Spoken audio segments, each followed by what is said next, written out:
Bonnie Floyd's nightmare started in 1994 at 6 o'clock in the morning. She answered the phone and learned her parents, who were sailing in the West Indies, were murdered, along with two others in cold blood, aboard the yacht Challenger. God had a plan.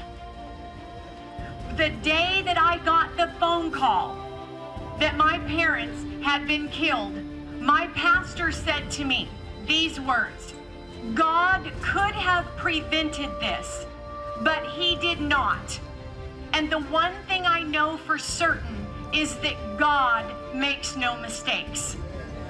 There had to be a purpose in allowing this to happen.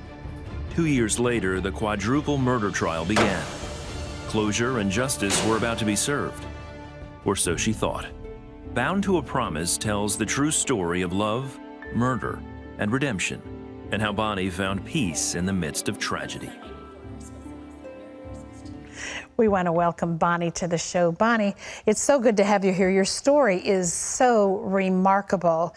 Let's go back to the day in February when your life really changed. Okay, so it was 6 o'clock in the morning and the phone rang and I answered it, and the man on the other line, his voice was unfamiliar to me, and he asked me a question and he said, "Are you Bonnie Clever Floyd?" And when I got married, I didn't hyphenate my name. So any reference to my maiden name, Clever, always had something to do with my father. And for the first time in 33 years, the last person I wanted to be was Bill Clever's daughter, and I had no idea why. Here, your dad, and really she became like another mother to you. Oh, yes. Your stepmom Yes, had gone on this amazing adventure, sailing around the world and journaling all of it, and you were sort of living vicariously through them. So this was so unexpected. What the phone call was to tell you that they had been brutally murdered. What went through your mind?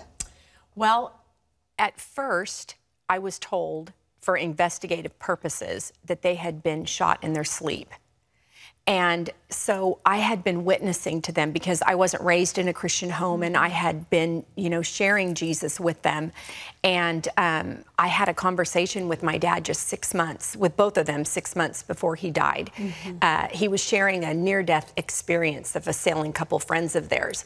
And at the end of the story, I just said, "Dad, just promise me if you ever get into a position that you fear for your life, that you'll call on the name of Jesus." And he looked at me, and my nickname's Bean, and he says, "Bean, I promise you, if I ever get into a position that I fear for my life, I'll call on the name of Jesus. But I have never been, nor will I ever be, in a position that I am not in total control." Wow. And 6 months later, God showed him that no man is always in total control. So here you are. Your dad has made this promise to you that he will call upon the name of Jesus. Now you're told that they've been brutally murdered in their sleep. You must have been devastated, wondering what's their eternity. Yes. What did your pastor say to you at that time? He called me, and Pastor G.L. Johnson from People's Church in Fresno, California, and just a man of God, raised me up once I became a Christian. And he said to me, "Bonnie, God could have prevented this, but he did not. And the one thing I know for certain is that God makes no mistakes." Which I'm sure was a life jacket to hang on to at the time, but you didn't actually find out that, in fact, they weren't killed in their sleep till a long time later. What happened? It was weeks later, and I got a call saying for investigative purposes, Scotland Yard, who took over the case and captured the 3 men who did this, that they wanted everyone to think that, to aid them in their investigation, but they had actually been bound and gagged for at least 4 hours before they were killed. Now, Bonnie, a lot of people would have been traumatized at the thought that their parents had gone through that, but for you, it meant the promise was kept. Yes, it was that seemingly act of torture bought them time time to consider Jesus, time to keep their promise to me. Time to realize your life's out of control right now. Right. You need, you have a need. Absolutely. Yeah. Absolutely. You attended the trial of these three men. What was that like? I mean, for most of us, we've never gone through anything like this. And then even when you contemplate it, you just can't imagine the things you would feel seeing the people who harmed your loved ones. Yes. I went there strictly, the sole purpose was to be a presence in the courtroom to represent my parents. And that is the only reason I went. And my mother-in-law, she refers to me as the stone that rarely weeps. I'm not a big crier. But in the courtroom, when one was testifying, I just had this compassion, and I didn't want to feel it. I wanted to shake it off, and I couldn't. And so I went outside, and on the balcony of this dilapidated courthouse, I asked the Lord, what is happening? And he said, you're experiencing this much, just this much of my compassion for Donaldson. And I said, what do you want me to do with this? And he said, I want you to go to the prison, and I want you to tell him about my son, Jesus. And so when the trial was over, God made a miraculous way for me to get into the prison, because they don't have rights, they don't have visitors. To get in, literally, literally took the hand of God to move, and he moved, and I got in. What was that like? It was, because I went through so much to get in, that when it happened, it was a miracle. So I had the confidence that God was sending me there. But even in that, I was just going to be obedient. I was going to tell him about Jesus, and I was out of there. I didn't go there to say, I forgive you for what you did to my parents. So what happened? So I got there, and he no longer was just this man that they captured, but he began to talk to me, and he began to tell me how sorry he was. He told me I wasn't the one that pulled the trigger, but I looked at him and I said, but sin is sin. And you went there to steal, and you bound and you gagged them.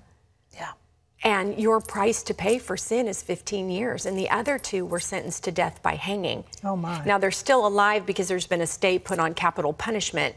But even in that, God, the fact that they're still alive, God has been moving and orchestrating things just recently that would have never happened if they would have hung. Such a story of miraculous provision and restoration. And recently, you actually went to this island where these men were from and where this all occurred. Talk about that. Well, God, I found out in September that one of the two, the mastermind, had been let out on a work program. And while he was on this work program, he did some horrible things on the beach, and he was not raking the seaweed. And when I found out about it, I became an advocate. I wrote the Prime Minister and the government and radio and television, and he was pulled from the program, and I received an apology from the government of Antigua. And I think it's so important that I share this, that afterwards I was asking the Lord, why did you allow this to happen? And he said, Bonnie, do you trust me? And I said, you know I do, Lord. And he said, I'm keeping your story fresh. Wow. And all of that transpired is what opened the doors in January. And I went there and I met with Donaldson, and we filmed together so I could have video of him at my conferences. So I'm not just telling about them, but they can meet him through video. And the people came out to you. And the people came out. They had an island-wide open-air event where all the island of Barbuda came out, and I shared my story of forgiveness and showed them that I truly forgave their son, Donaldson. And then the highest-ranking government official and the highest-ranking religious authority came forward and asked me to forgive them and their island for what happened, because 22 years ago, when the shedding of innocent blood occurred, they believed that God cursed their island, because everything that was in existence 22 years ago now lies in ruins, and anything that has been tried to begin has now been abandoned, built, and it's been abandoned.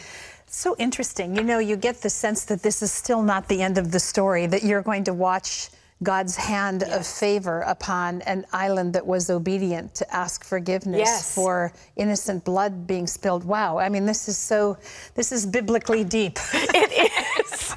Wow. And we are just touching the surface of Bonnie's story. You need to read this book. Pick up a copy of her book, Bound to a Promise. This is available on her website. It's bonniefloyd.com and on Amazon. And you need to get a hold of it. It's quite a story of God's faithfulness, his restoration, his provision, and the power of forgiveness. Thank you. Thank Great you to for have having you with me. us.